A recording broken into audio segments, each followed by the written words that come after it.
Welcome to Word Value, the podcast that explores the profound impacts of words on life, language, and cultures, and life in general. I'm Don, your host, and I'm thrilled to embark this journey with you. So can you introduce yourself a little bit? Okay. My name is Frank Hagen Brown. Uh-huh. I am 36 years old. I'm from Ghana. And I am a student at Audencia Business School studying food and agribusiness management. So how are you today, Frank? I'm well. Just finished an exam, so feeling good. Just feeling a lot more relaxed. So it's good. You look very chill though. I am. I'm insanely chill. I'm just really happy to just have a few things off my shoulders. Right. And talking to Don over here. So I'm very, very happy. You know? I mean, it's kind of like a full circle because I remember we're talking at the first orientation and this kind of stuff. Yeah. 4 months already. No, absolutely. Hey, time fly very fast. You know? All right. Anyway, so this is the topic that we're going to talk about today. Okay. Just pick one. I mean, you can look at it though, because in the back is going to be, but not, yeah. All right. Oh, that's a good topic. Okay. I mean, you can look at it or show it in the camera. Ooh. Okay. Which one? Both sides? Or? I mean, just one side, the one that you prefer. So toxic positivity or self-love? I mean, it kind of related though. Let's do toxic positivity. Oh, all right. Thank you very much.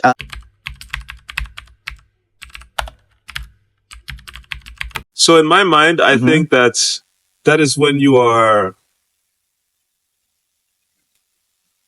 So some people can be very pessimistic about life. Yeah. And so everything that you tell them, they're thinking about the negative side. Yeah. And toxic positivity is when you're overly positive. And so maybe somebody says, man, I've had a bad day. And you tell them like, oh no, you should have a good day. It's okay. Life will be fine. Which is cool. But at the same time, sometimes you have to let people just release their negative energy. You have to be patient with them. You have to be able to empathize with them. So toxic positivity is never allowing people to have a down period. Never allowing people to just express themselves and, fully feel themselves because you think that everything needs to be positive. And that's not always a good thing. So, that's how I see positivity. Have you been a person of defined as toxic positivity, or you're part of it, or the other friend that been this kind of type of persons in your life? I think I'm generally quite positive, but I understand that like if you're frustrated about life, you're frustrated. There are times when you're just having a very. Can I curse? Of course. Okay, you're having a shitty day, and you want to let it out. You want to talk to people. You want to vent. Yeah. But I'm also the type of person that I don't like to complain for too long. Yeah. So after a little bit of time, I have to reorient my mind. I have to change my mindset to think about, okay, what is the next thing to do? It doesn't necessarily mean that I'm thinking about the positive next thing to do, but I have to think about how to move on. Wow. Because if I am too down, I'm too low, I'm too depressed, I'm not going to do anything. So I don't know if I've been considered somebody who is, engages in toxic positivity. But I think that some people might think that like I bounce back from things too quickly. Some people I think will think that like, oh wow, that didn't bother Frank for very long. Right. Why? And they might see it as like, oh, he always wants to be too positive. When sometimes you have to be negative, you have to be angry, you have to be sad. Right. So, I don't know if people call me positively toxic. Yeah. But I think people will say that like maybe he doesn't spend enough time or he doesn't give people enough time to really feel whatever negative experiences that they're feeling. So that's not always a good thing. Do you think bound back from negative emotion or feeling down is a toxic positivity, according to your personal perspective? Honestly, I don't think it is. I think it's important to be able to bounce back. I think it's important to be resilient and adaptable to whatever situations you find yourself in. Yeah. But I do know that sometimes, like, I'm not maybe as sensitive as I should be. There's different levels of sensitivity, and I think sometimes you just have to move on. Like you have to, I mean, life is short. And life is short. Time is very valuable. If you're spending your time just complaining or wasting it on things that are not positive, I feel like it's a bit of a waste. Yeah. But you have to get a better understanding of the different types of people you're dealing with so that you can help make them feel better. Yeah. I think maybe a part of being toxic positivity or positive person, this kind of thing, imagine you're in a class and then they receive like 100 full score, Yeah. but you receive like 80 or 50 or you Yeah. fail even. Yeah.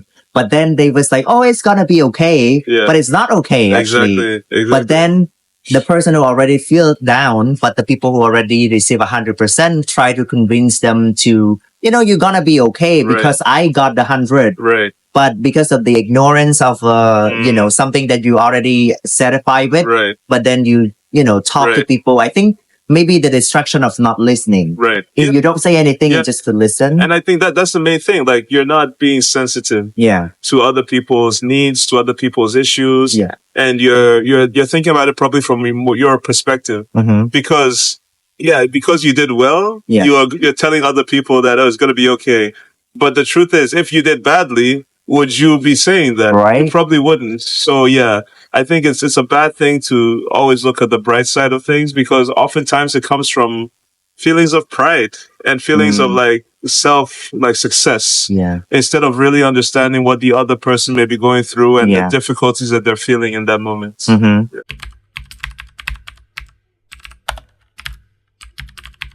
I think the difference is that somebody who engages in healthy positivity has spent enough time really allowing the other person to process whatever they're going through. And like you mentioned, it's about listening. Being sensitive to the person, listening, giving them the time to really process what's going on. Yeah. And maybe only when they ask, like, hey, what is your thoughts on this? Then you respond. You don't give them a response before they're ready to receive a response. I think that's a big thing. I mean, hard but true. It's true. Yeah. Sometimes they actually doesn't want to say anything, but it's like, oh, you should do this and that, Yeah. They didn't ask for your opinion, so don't give it to them. Yeah. Exactly. Learn how to manage the balance of communication. Yeah. Right. I think for myself, I have to, if I'm saying that, if I'm trying to spin a negative issue into a positive, I have to put myself in the other person's perspective and in the other person's shoes. Would I want to hear the advice that I'm giving them? Yeah. So let's say that, somebody in my family dies and somebody is telling me, oh, you're going to be okay. Mm-hmm. Is that really what I want to hear in that moment? If it's not what I need to hear, then maybe I shouldn't say it. So I think it's important to put yourself in the other person's shoes and think, about the advice and the information that you would want to receive if you're having a bad day or if something is happening. And honestly, a lot of times it's not anything positive that you want to hear. You just want to hear understanding and you want to hear empathy. So somebody's like, listen, I've got you. Maybe they give you a hug or they just rub your back. Those are the most important things. Right. Yeah.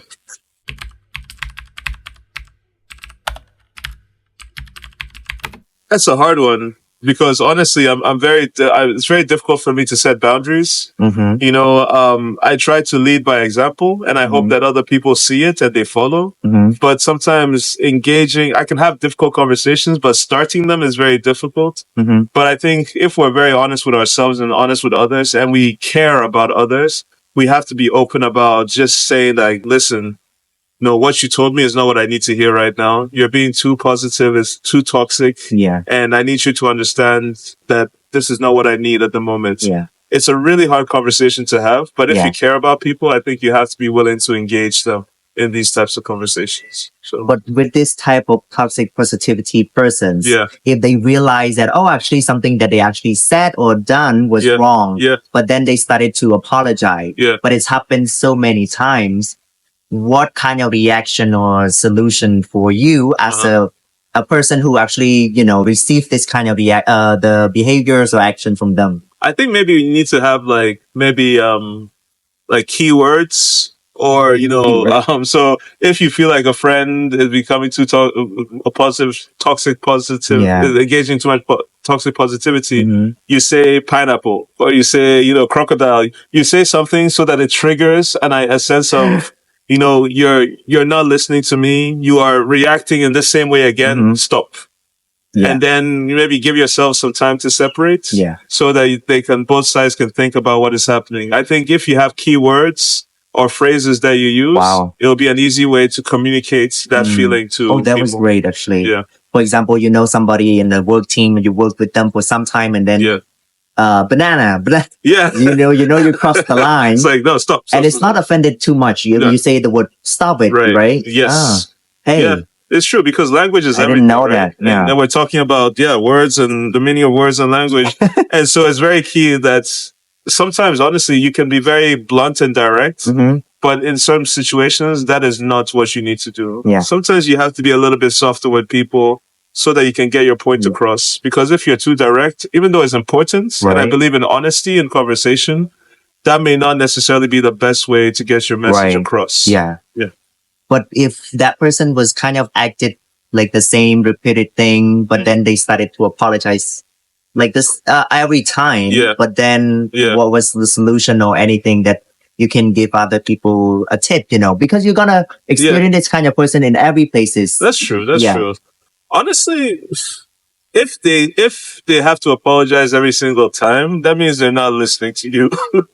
And the truth is, if they're not listening to you personally, you might have to spend some time away from them if what they say affects you in a bad way. Yeah. It's a very cold, way to look at things. Yeah. But the truth is, you have to protect your peace of mind. So if you're meeting people who are just telling you the wrong information, even if they realize it and apologize, after a while, you don't want to hear that apology. Right. So separation might be the best thing. Or if you can find like that catchphrase and, you have the patience to be able to remind them constantly, that would be helpful. But honestly, if that person isn't changing, then you have to change because you have to protect yourself more than anything. Yeah. Yeah. A peace of mind. Yeah. Yeah. I think, a symbol of nonverbal language. Yes. Sometimes it's the language is not working, then distance yourself. And it's not gonna hurt anybody because you just take a step back to find your peace of mind. Yes. So yeah. And it's not the other person probably realize things and then they also can do the same thing. Yeah. The consequences is if you're exposed to it and you think that this is how you need to be, then you're never really true to yourself. You're never allowing yourself to feel, because there are some situations, maybe you work in a work environment where your boss is always positive and it's a toxic positivity. And you feel as though this is how I need to act as well too, in order to get a promotion or to get a raise. That is not how life works. It's good to be around encouraging people who uplift you and want to see you do better. But if they're not also allowing you to process some of the negative experiences or emotions you're going through, I don't think it's helpful for personal growth. So if you're around that type of environment, if you can, just try and communicate maybe your preference with the people around you and let them understand that, you really want to build empathy and a connection with everybody. Yeah. And life is never perfect. People talk about, they want to be happy in life. Happiness is fleeting. It comes and goes. I don't believe that you can be happy all the time, right? You can be content, you can be satisfied, but happiness is up and down. And so if you're chasing happiness, you're literally chasing, something. And I don't think that that's the best way to live life. Of course, like celebrate your wins, celebrate happiness. But when you're down, understand and feel that feeling of sorrow or, depression. But understand that life may change at any time. And so it's your attitude that will cause the change. So don't stay in the valley for too long. Right. But if you're chasing happiness all the time, that's also not a good thing. So yeah, I think Angelina Jolie, the actress, she made a statement about, so what are you going to do when you're having a hard time? She said, go right through it. Yeah. Because if you escape, it's gonna go back and, bit you in the face. Yeah. So go right through the struggling and then you experience it, you feel it, like you said. It doesn't have to be a positive thing all the time, but the reality is different. The truth is the truth. Yeah. And I mean, people always say like, sometimes you have to do the difficult things first. So if, you're trying to lose weight and you hate to run, first thing in the morning, run. Right. It's really difficult to do that, but face those challenges initially, because once you face them, that's like half the battle. deciding to face it is like you've won it already, and then anything else that you do is bonus. Wow. So I think it's important, like you said, to face your challenge and try to approach it positively. Hey, you wanna look like somebody at the gym. It doesn't going in a happiness mode. No, like you said. Yeah.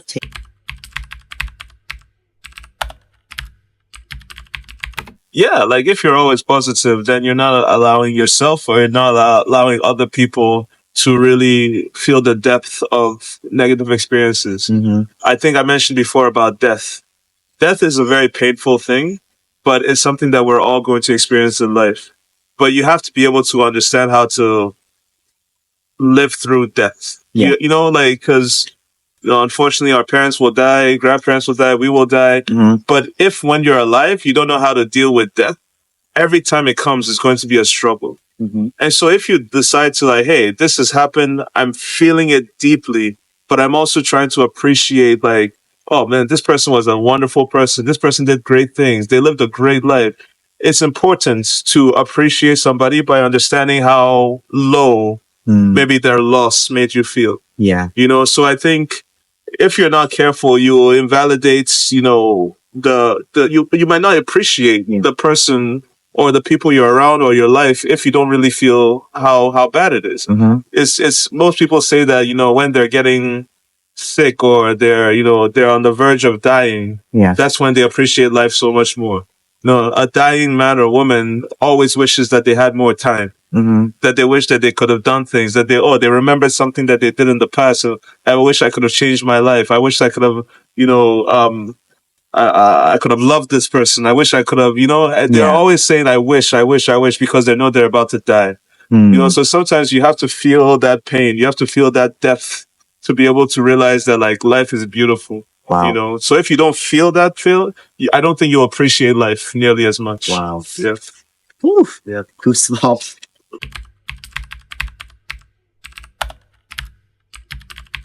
I think somebody who is always happy is a bit strange. To be honest, I mean, I have nothing against happy people, and sometimes that happiness comes from maybe like they almost died, so they're appreciating life more. Wow. But even then, I think anybody who is like too happy, too positive all the time, they can never see the negative side of anything. You have to be careful of those people because you have to allow yourself to feel pain. You have to allow yourself to feel depression. You have to allow those things to happen to you. Yeah. Because if you don't, then you won't really understand the full value of life. So I think my only, recommendation is just like seek out people who are real. Seek out people who are honest, people who are open. They don't mind having difficult conversations. They don't mind challenging you, and they don't mind being challenged. Those are the type of people that I feel like you can learn the most from. Seek out people who are better than you, honestly. Hey. They might be doing better than you, and they're going to challenge you to do better. Exactly. But if, you have people who are constantly positive or constantly negative, those are not the people that you should be around 100% of your time. Yeah, it's like a lot of comedians, people, the history of being a comedian because of this escapism of being abusive or being, set in life. Yeah. I think, if you're able to joke about your life, but before joking about your life, you probably have to feel it in a certain way. That's why you kind of able to live it from whatever's happening. Yeah, you're absolutely right. I was a comedian was talking about how he learned a lot of his comedy and how to make jokes and mimic from watching TV because his parents were working all the time, and so they couldn't afford a babysitter. So the TV became his babysitter. Wow. So it's a very painful story, right? But that is what created the comedy and how they became an entertainer. From neglect, really, from the parents. Yeah. So you're right. Like, there's two sides of the story. There's two sides of the coin in life, and you have to be able to appreciate both sides.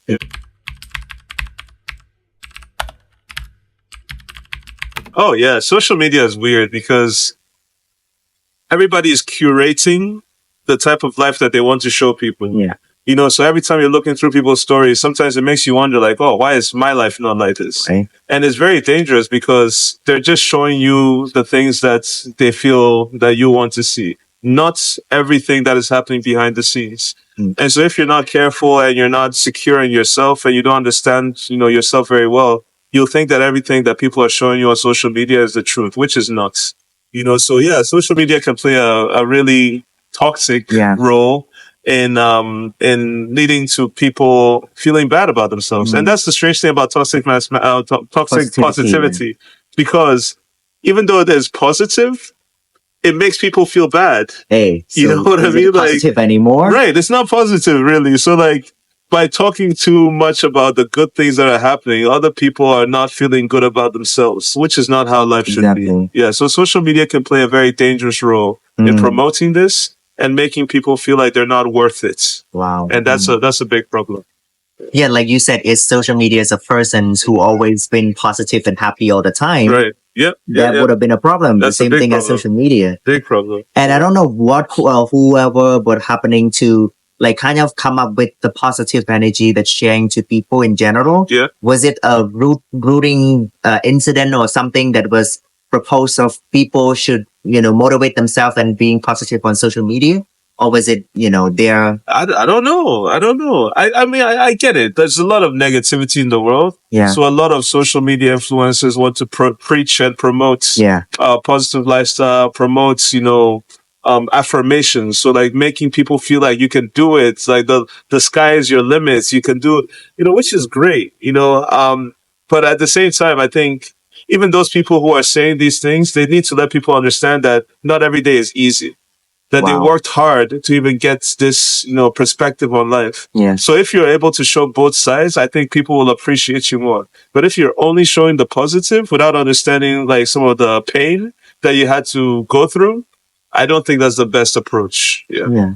It's like going back to being real. Yes. Showing your realness. Yes. Realness expressed in every emotion. So. Absolutely. You have to be authentic, Exactly. Yeah.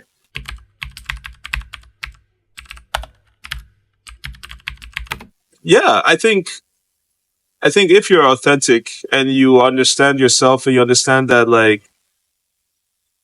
we are mercurial. Mercurial is people who go up and down. We are mercurial human beings by nature. We're not always happy. We're not always sad. We try to be in the middle, but it's okay to have emotions. I think if you accept that and you know that like that is human nature, it makes it easier to be real with yourself. If you think that, I just have to be positive all the time, I don't think you're being honest with yourself. And so, yeah, you're right. Like, cultivating a sense of like who you are is very important. And you do that by, honestly, you need to have hobbies. You need to have things that you do.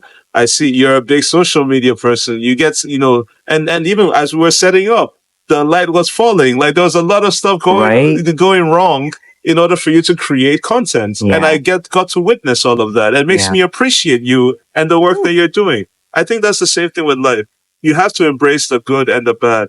And so building a sense of like who you are and then finding ways to, finding activities or hobbies that help you really use those skills and really put yourself into those activities will help build your self-esteem and make you realize that like life is not one way. So there's no need to push a certain agenda. Live authentically, be willing to share, be willing to open, and you'll learn more about yourself and people will also give back to you.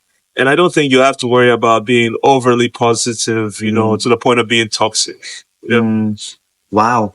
I think this is a great point as well, because for me, sometimes the reason that trying to be very positive doesn't mean that I'm all the way positive, like you said. Right. But then because for me personally, I was afraid of like going to the loophole of sadness. Sometimes it's when you go to the deep sadness, you can be just going that way for such a long time. So to get out from the positivity from that also a very important point. But like you said, it's have to be balanced, not because you're positive you have to convince everybody to be very positive. No. Like there's no need to convince other people. If you're happy, be happy. It's okay. Right. Give us a little bit of your happiness from time to time. But like, if you're constantly trying to promote it, it's not. Post it on social media. I'm happy. I have this. I have that. Yeah. But then at the same time, like, I feel like we're also hating. I don't want to be a hater. Like, if you're genuinely happy, I'm happy for you. Yeah. But like, I think you have to be sensitive that like not everybody is in the same position. Like if you worked hard and you got a job and everything and you're like, oh, I'm blessed, you probably are blessed, but think about maybe other people around you. It's not that they didn't work hard and they're not getting the blessings, but maybe something else happened. Yeah. And so just be sensitive about that. And yeah. And Understand people. Yeah. Understand yourself as well too. Yeah. Maybe depend on the situation as well. Right. Like how to say what, it's Right. not what you say, it's how you say it. How you say.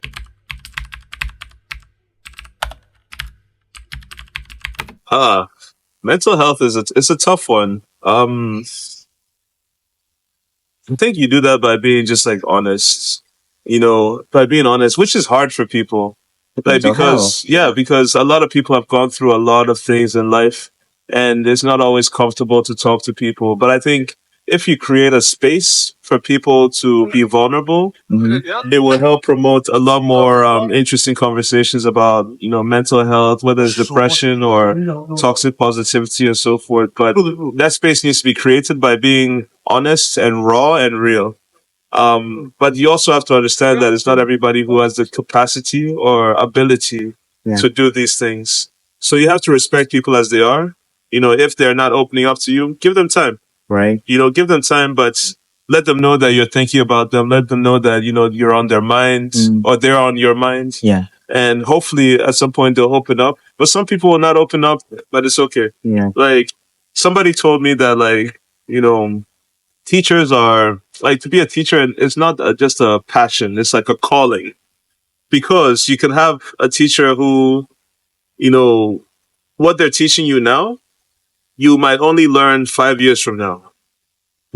Right? Yeah. But then that teacher needed to have so much passion. They needed, to teach you now, even though they know you're not listening to anything that they're teaching because they know that maybe in 2 years, maybe in 5 years, maybe in 10 years, something will click. And so it's important to also see people in that way. It's not everybody that you'll connect with. It's not everybody that, you'll understand right away, but give them space and let them know that like, hey, if they need anything, hopefully you'll be there and hopefully one day something will come out of it. But for mental health to be something that we value, we have to be open with each other.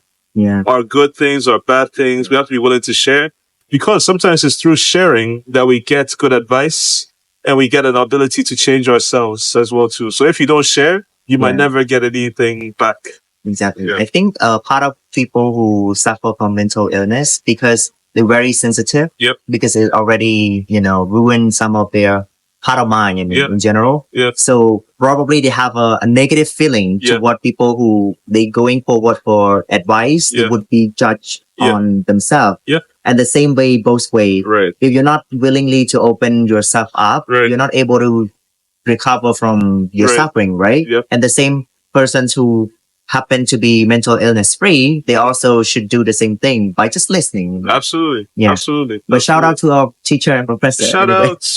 As I agree. Actually, sometimes we just click. Yeah. You study the same thing for like 3 months, but then 3 months after, you're like, oh, I actually should have thanked her for that. There's some courses where you're like, no, this is bullshit. I don't know why I'm studying this. Then you take another exam and you're like, oh my goodness, like you're using everything you learned from the other class in this class, So, I mean, we should have emailed to some of them. Like, actually, I was doing this. Shout out sustainability or that's your business school.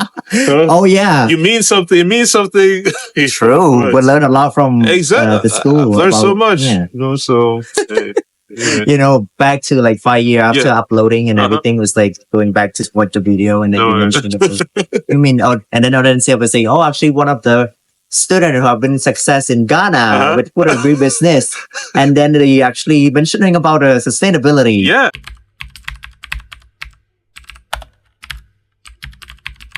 So I guess like personally, like how do I deal with negative emotions? Honestly, I go to sleep. Wow. It's just like shut down everything, go to sleep, recharge, wake up with a different perspective. Hey. That is very helpful for me. Sometimes I like to go to the gym or do something where I'm using energy, so that my energy is focused on something different. That's why having hobbies is so important. if you like to play chess, if you like to play sports, if you like to go watch a movie, do it. You know, like do it. Like self-care is very important. And these are very important steps that you need to take to, you know, navigate the negativity around you. In terms of navigating negative people, that is a big challenge. I don't have any, you know, great answers, but I think trying to be patient with people is important. And if you can, being direct with people. You know, I had a situation where, you know, a good friend told me that he heard that I was talking badly about him from other people. And that really like hurt me, you know, because I felt bad. Like I should have been able to go to him and tell him like, hey, my friend, what you're doing, I don't like. But because I didn't know how he would react, I was a little bit afraid. And so I never did that. But I talked about it to other people. But that shouldn't have been what happened. But the truth is, like, you know, with some people, you can talk directly. Other people, you talk to them, they'll start crying. You know, it will not be a good conversation. So, honestly, like, experiments. I think that's the most important thing you can do. In some situations, it might be best to be direct. In some situation, you know, sugarcoat it, like be a little bit softer. But like try different things, experiment with different versions of yourself, and hopefully you will find something that works. And with every single person, you might have to do things a little bit differently. You know, so try to also get to learn the people you're dealing with to see how you can manage them best. Yeah, and I think the part that you say about habits is also related with a topic with toxic positivity. For example, you were passionate about going to the gym, or some people was passionate about going badminton, and it's very trendy. But it doesn't mean that you have to do exact same thing. So you can have your own individual habits, something that you're comfortable with, you're able to do it, and then you enjoy doing it. Some people like going to watch West Side Story. You know, hey, do whatever you feel comfortable alone. You know? And I'm not sure. Probably it's have to be in English. I assume. I know. If it's in French, I guess that'd be interesting. Probably they introduce themselves in French. You think so? But sing in English? West Side Story is an American it's story. American story. Yeah. Okay. But I think they probably introduce themselves and everything in French. But then, would they do the introduction? No, the acting will be in French. But the songs I wouldn't say in English rather. Interesting. Oh, you can tell me. You can tell me. Anyway, so this is the last question. Yes. What do you want to say to your 15 years old self, like when you were young? 15-year-old self, like, wow. At 15, I think I was developing more confidence, but like, I wasn't fully myself because honestly, like part of it was because I come from a household where I have a sibling, I have a brother who has a developmental delay. He's autistic. You know, so he can't speak, and honestly, like I'm the oldest brother as well too. So a lot of it was trying to protect him, trying to protect my family.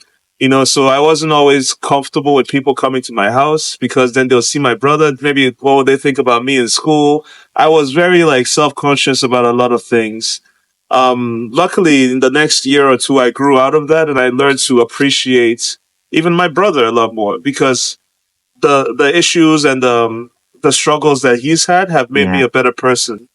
They made me more patient. They've made me, you know, when I see people who are alone by themselves, you know, they don't have friends, I'm always trying to introduce myself. Like, these are good things that have happened. But I think what I'll tell my 15-year-old self is like, listen, like, appreciate everything that you have. You know, like, it's not a curse, you know, that you have this situation. It's not a curse that, you know, your family is in this situation. It's a blessing. Exactly. You know, it's a blessing, and just be more comfortable with yourself. Try and meet people, try and introduce yourself more. Exactly. And just have more faith in yourself and in the future as well too. So I think that's what I would tell myself. Wow. Yeah. I mean, your brother made you very compassionate toward other people. This is a very amazing blessing that everybody should have. Absolutely. And he also happy to be in his life now. I would say that's the thing. I mean, like, we're just like we're I'm grateful that my parents have worked hard, that we can give him a life where he feels loved. Hey. Because I know that there could be other situations. We've met families where the children they're chained. The mother, the father, they have to go to work. If they leave the child, they'll leave the house. So they literally chain them, when they're leaving. Wow. So luckily my brother doesn't have that situation, and I think he feels loved, he feels appreciated, even though he can't speak, but it's taught me a lot. Yeah. And I would just tell my younger self, like, it'll be okay. It'll be okay. Right. People understand more than you think. Even though they haven't experienced this, they'll be understanding. Yeah. But just like believe in yourself, believe in the world as well too. So wow. Yeah. I mean, how is he's doing now though? He's doing all right. I think as he's getting older, he's becoming a bit more aggressive. And we lived in the US for a long time. The US had a lot of like services for, people with these type of disabilities, but in Ghana, not so much. Right. And so as he's getting older, like, I worry, and I know my parents worry about how he's going to take care of himself. So that may be my responsibility because I'm the oldest. So honestly, it's something I do think about a lot, but we'll see. Yeah. We'll see. Yeah. Yeah. Well, I mean, life is tough. Life is tough. Life is tough. So what can you say about yourself now though? Just what's happening now? Like now the exam almost finished. I mean, now exam's almost done. I'm just thinking about just relaxing. I might go get a pizza. Hey. Or a kebab, just to chill out. No, life is all right, still dealing with a few things here and there. Not really certain about what the future will hold. I have a girlfriend. We're trying to figure out what that means. It's a long distance relationship, so I probably should call her. Hey. So, just like right now, I think what is important to me now is to map a vision of my life. I came to Audencia partly because I was a bit burned out by working and in Ghana and my business. And I wanted a challenge. I wasn't around a lot of friends who were challenging me. I wanted to be in an environment where it would be a little bit difficult. I wanted to be around people who will push me and make me think a little bit differently. And it's been difficult being in France, to be honest, but I think I've been able to achieve those things. The difficulties have really pushed me to also think bigger, to dream bigger. Yeah. Because I think oftentimes I would limit myself. I would think like, oh no, this is okay. You're doing okay. You're doing okay. No, you have to dream bigger. You have to always like think bigger. Wow. Because the more things you think about, okay, some things may go right, some things may go wrong, but you have so many more options. If you're only thinking about one thing and it goes bad, then you feel as if like your whole world has crushed. Wow. So I'm trying to just map out my life, map out my future, build contacts and connections with people like you that hopefully I'll know for the next 20 years. So, for sure. I'm honored too to see a person like you because I've been learning a lot. I've been telling Rasmis that, wow, we're coming here, but we receive a lot of respects and ideas, knowledge, and sharings, and the people like you. Yeah. So it was, to be honest, I would have said very honorable ways to receive this kind of thing. I learned from you guys a lot. Yeah. I like what you said is coming here to challenge yourself, being humble, also, sharing thing authentically. Like you have something to say, just say it, and then Absolutely. solving the problem, work together professionally and emotionally. Absolutely. Yes. Those are some of the things that I'm thinking about and I'm trying to build in myself. So just learning to also love myself, learning to be more honest with myself, being a little bit more selfish as well too, if I can. I think it's important. Self-free. The word carefree. Carefree if I can. But growth is the main thing I think I'm trying to focus on at this stage in my life.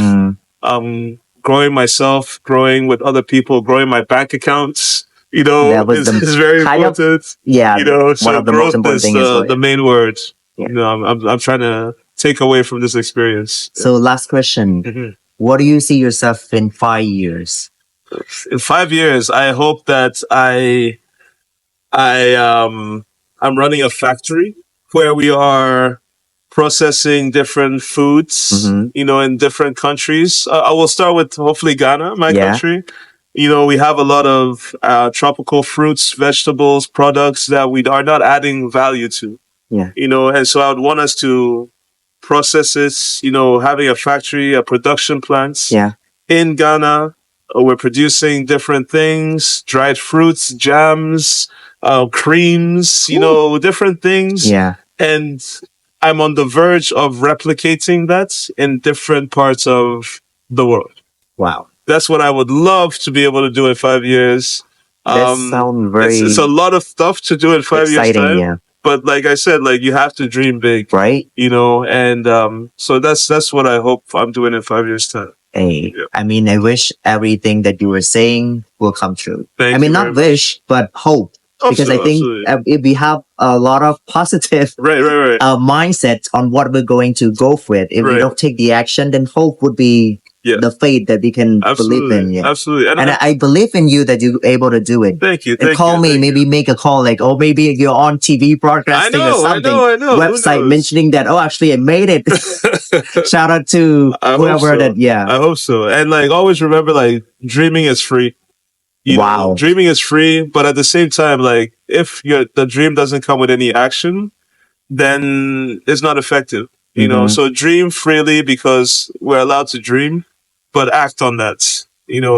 Action is the most important thing, and any action that you take in the dream is a positive. Right. Any little step you take, either failures or challenges, absolutely, is a positive step. And you're doing more than just than being inactive. You're doing more than just staying there and doing nothing. Moving from your bed where you're dreaming to actually doing something with your body, with your life is super important. That's already a progress. Absolutely.